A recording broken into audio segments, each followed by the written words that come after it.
So we're going to talk about the 6 most unethical ways to make an avoidant obsess over you. Now, I say unethical because the strategies I'm about to mention today, well, they're not favorably looked at in the public's eyes. And to prove that they work, we'll be using science and real-life interviews I've had with clients that mention these exact things as being paramount to making an avoidant obsess. Let's start first with unethical way number 1, the no contact rule. Seems kind of like an odd one to start with, right? I mean, after all, isn't the no contact rule like the most popular online breakup strategy known to man? Well, yes it is. But no matter what, there's always that one comment or forum thread that accuses the no contact rule of being manipulative. And then of course that opens the floodgates to people berating the original poster for their opinion that no contact is manipulative. So let's just end the debate right now. The no contact rule is totally manipulative. Actually, let's have some fun. I'm going to pull up an argument I stumbled across online, essentially arguing that the no contact rule is not manipulative. So this person says that no contact is not meant to get an ex-partner back. Doing that with that objective would be considered manipulation. No contact is meant to protect a person from being manipulated and influenced by another. What you are considering doing would be termed a silent treatment. Now this sounds really nice, but look, I've been doing this for 13 years now, and I have to say, I've never met a single person who used a no contact without some kind of desired outcome in mind. Now they might say it's to protect their peace or to get clarity or to heal, but let's be honest, most of the time that's PR. What they really want is a reaction. They want the avoidant to text. They want the avoidant to miss them. They want the avoidant to feel what they're feeling. Why not call a spade a spade? No contact absolutely is a manipulation tactic, but it's a psychologically effective one because it uses reactance. Now, reactance is one of those psychological concepts that sounds fancy, but it's actually pretty simple. It's that instinctive pushback people feel when they sense that their freedom is being taken away. So you tell someone that they can't have a dessert, and suddenly it's all they can think about. Or you tell a kid not to press that red button, and guess what they want to do? Avoidants are especially vulnerable to reactance because their entire identity is built around protecting their autonomy. The moment they feel someone is trying to control them, they shut down. But no contact sort of throws a wrench in that idea. Instead of chasing them, which only confirms their fear of losing freedom, you just disappear. Now you're the one creating the sense of restriction. You're saying, without saying it, you don't have to access me anymore. And that tiny loss of control, it triggers their reactance hard. Suddenly, the avoidant who was fighting for space starts to crave what they just rejected. Their brain scrambles to kind of restore the balance to get their freedom back by reconnecting with you. Thus, it makes you more likely to get the desired outcome you want. Unethical way number 2, the jealousy text picture.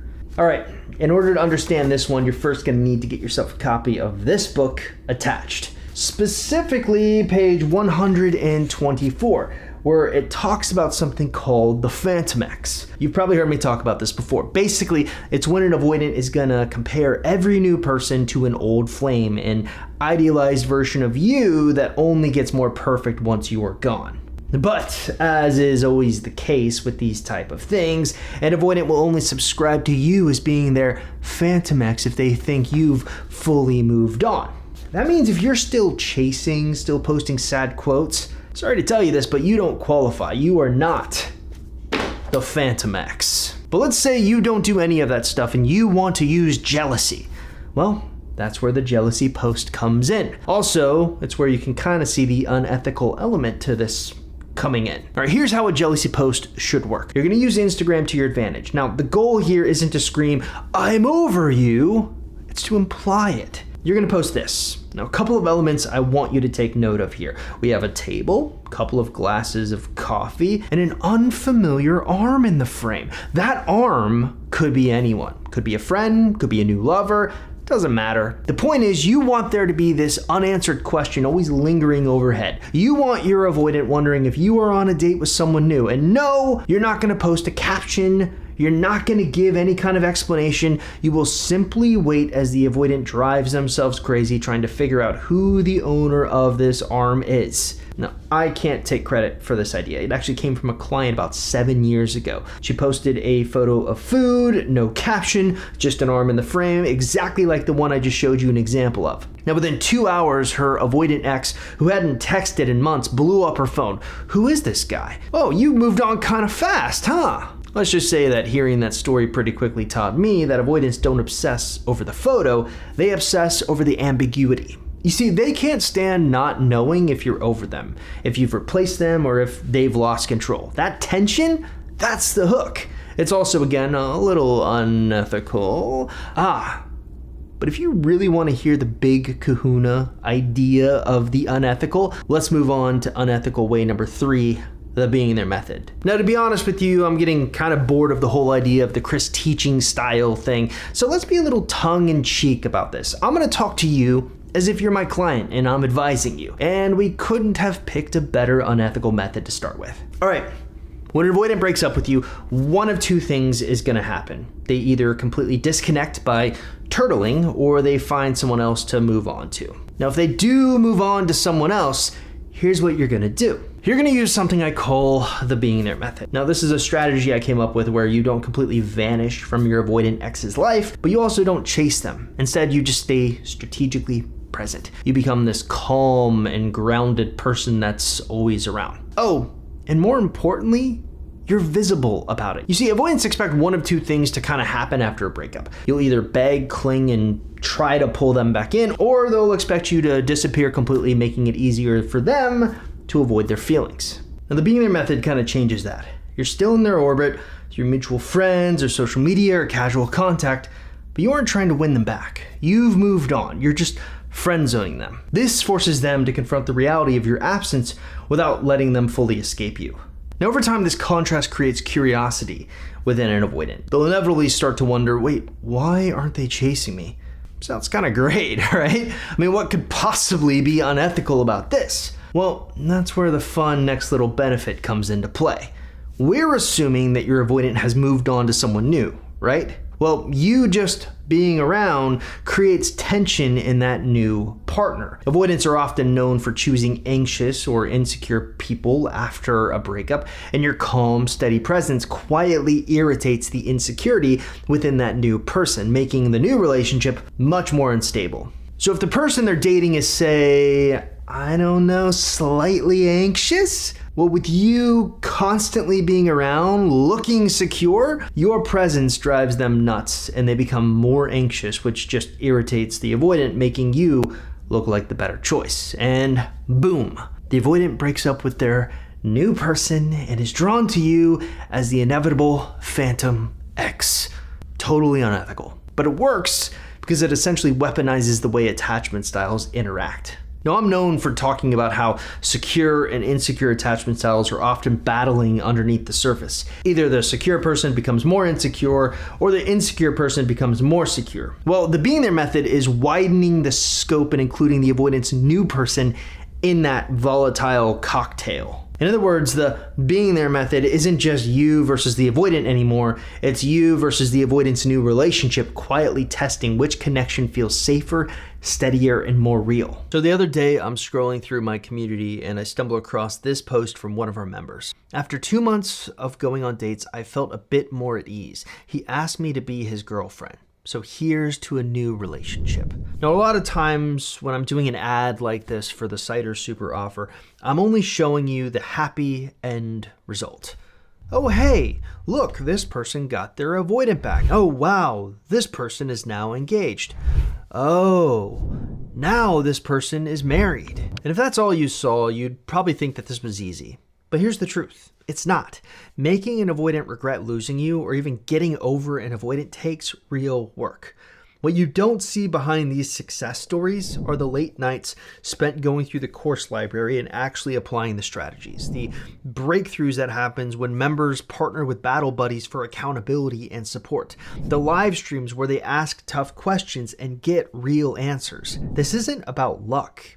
It's about having the right tools. That's why I built the Seiter Super Offer. Right now, for YouTube viewers only, I'm giving you everything you need to get results like this. My complete course library, a private community, weekly live streams. Now, normally I sell all of these things separately, but today you get everything at 50% off. That's a one-time payment of $97. No monthly fees, no hidden costs, just everything you need to make your avoidant regret losing you and reignite their obsession. So, if you're interested, click in the link on the description below and start your transformation today.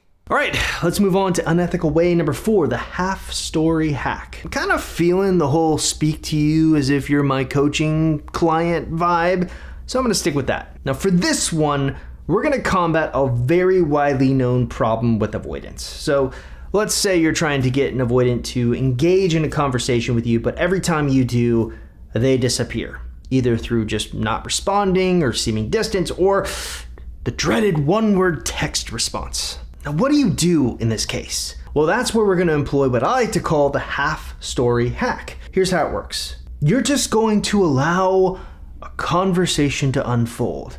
Crazy stuff, I know. But I've always looked at conversations as having a certain flow to them. Usually the flow is shaped like a bell curve that I have pulled up on the screen right now. There's a beginning, a middle, which is usually marked by a high point, and an end. Now here's the problem. Most people are so desperate to impress their avoidant that they ride that high point straight into the ground. They over-explain, they pile on too much, and instead of leaving space for curiosity, they just let the conversation sputter out and die. You're not gonna do that. You're gonna end the conversation right here, right at the high point, right at the best moment. Then you're gonna do it again, then again, then again, and again. Now what you're utilizing here is a concept called the Zeigarnik effect, which basically states that our brains hate unfinished business. We remember incomplete stories way more than the ones that are tied up very neatly. So by ending your conversations at the high point, you're leaving the loop open. That's the half-story hack. You'll find that a subtle shift will begin to take place inside the avoidant's mind. Instead of dreading conversations with you, they start actually looking forward to them. Now, why is this unethical? Oh, because technically you're playing with their dopamine. You're engineering anticipation instead of connection. You're not just chatting, you're conditioning their brain to crave the next hit of you. Now, some people would call that manipulative. I call it understanding human psychology just a little too well. Next up, we have unethical way number 5, using commodity theory. All right, with this one, you're gonna wanna trigger an avoidant scarcity bias by using the psychology of commodity theory. Sounds manipulative, right? Well, most science technically is. Commodity theory comes from social psychologist Timothy Brock and basically says that the moment something becomes less available, its perceived value skyrockets. Humans, and yes, avoidants, don't crave abundance. We crave loss prevention. Our brains are wired to pay more attention to whatever feels like it's slipping away. So avoidants live in this constant tension between wanting closeness and fearing it. So an avoidant wants that closeness and begins to connect with you, but you, wanting more closeness, decide to chase them. When you chase them, they feel engulfed. The commodity feels too available, so their brain discounts your value to protect their freedom. Now, most people can never escape this chase loop with them. So instead, you need to pick your spot, and that spot is the moment after connection. Instead of chasing, you're gonna give them a brief, intentional silence. Again, the key here is this has to happen after moments of high connection, like when you've just spent hours laughing together and everything feels easy, or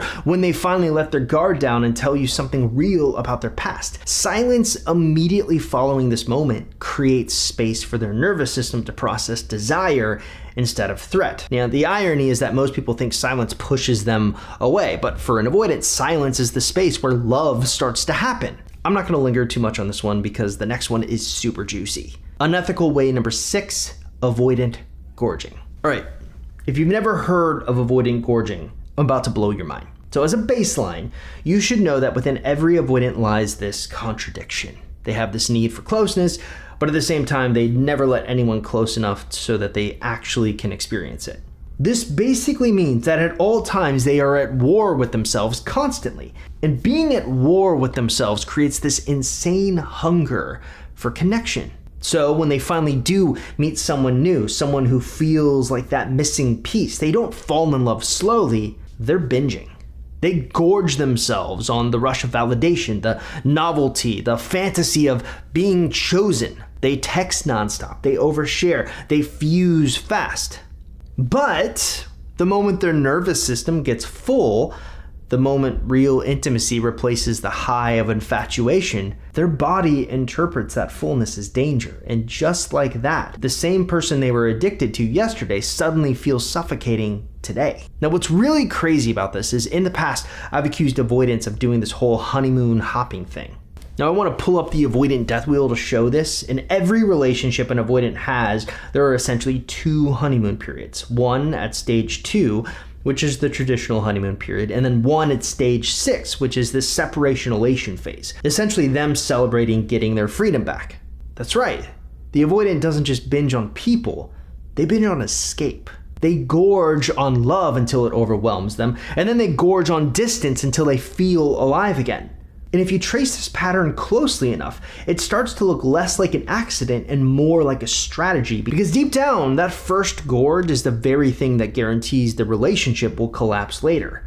It's their built-in deactivation mechanism, their subconscious way of ensuring that the love they crave never actually sticks around long enough to feel real. This gorging is often the reason for why fearful avoidants in particular jump from relationship to relationship. They're addicted to those 2 highs, falling in love and breaking free. But that's going to stop right now because you're going to use gorging against them. Essentially, you're going to alternate intense bursts of closeness and availability with sudden, unexplained bursts of withdrawal, so that the avoidant's brain gets a variable reward loop. Basically, their brain never knows when the next hit of closeness is coming. So one day you're warm and responsive, and the next you're distant and unavailable. That unpredictability keeps their nervous system on high alert, and it'll release little hits of dopamine every time you reappear. But I wasn't the first person to come up with this unethical approach to psychology. No, we have Vegas to thank for that. It's the same psychological mechanism that makes slot machines addictive. The reward is inconsistent, so the brain keeps pulling the lever, waiting for the next payoff. And the more you can get them to invest in this game, the more they start pulling the lever themselves. They check your socials, wonder why you disappeared, convince themselves that they were the ones that messed up the connection. Congratulations, you've just turned love into Vegas. The house always wins, and spoiler alert, the house is you.